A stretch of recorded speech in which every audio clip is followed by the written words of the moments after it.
আজ রবিবার 20 এপ্রিল 2025, 7 বৈশাখ 1432 বঙ্গাব্দ, 21 শাওয়াল 1446 হিজরি।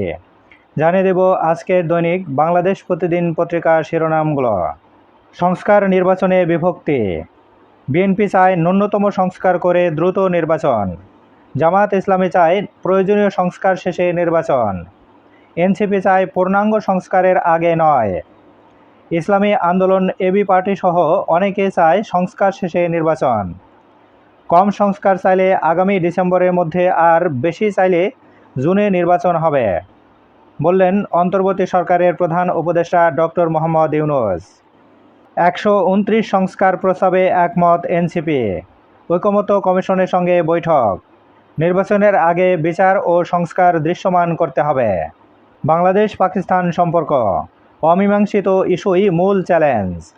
সক্রিয় ভয়ঙ্কর মামলা চক্র। অধিকাংশ আসামি চেনেন না বাদী, ফাঁসছেন সাধারণ মানুষ।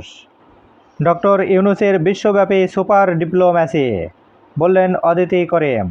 মির্জা ফখরুল ইসলাম, ট্রাম্প মোদি এসে কিছু করে দেবে না। জামাত আমির, ফ্যাসিবাদদের বিচার ও সংস্কার ছাড়া নির্বাচন নয়। জোট ও ভোটের প্রস্তুতিতে পিছিয়ে নেই বামরাও। পলিটেকনিক শিক্ষার্থীদের আজ মহাসমাবেশ। ইতিহাসে সেরা নির্বাচন করবে এই সরকার, বললেন প্রধান উপদেষ্টা। প্রধান উপদেষ্টার কাছে কমিশনের প্রতিবেদন। সংসদে আসন 600 করার সুপারিশ। সাক্ষাৎকারে শহীদ উদ্দিন চৌধুরী আনি, হতাশার কিছু নেই, নির্বাচন হতেই হবে। এবার শেষের পাতা। শঙ্কায় বিদেশি বিনিয়োগকারীরা। আসছে চীনের 200 জনের ব্যবসায়িক প্রতিনিধি দল। ডক্টর ইউনূসের ইমেজে দেশকে ব্র্যান্ডিং করতে চায় সরকার। সুফল মেলেনি ট্রানজিটে।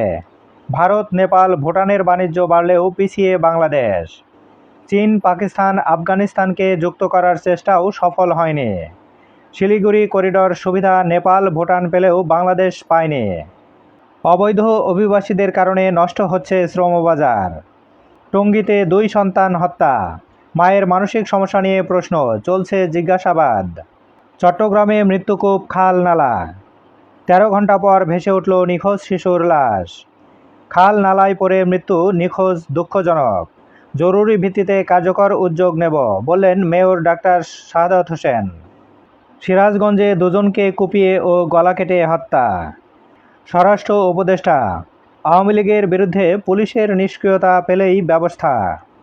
রাজউক চেয়ারম্যান, ভবনের নকশায় ব্যত্যয় করলে সেবা সংযোগ বিচ্ছিন্ন। স্ত্রীকে শ্বাসরোধে হত্যা শেষে স্বামীর আত্মহত্যা।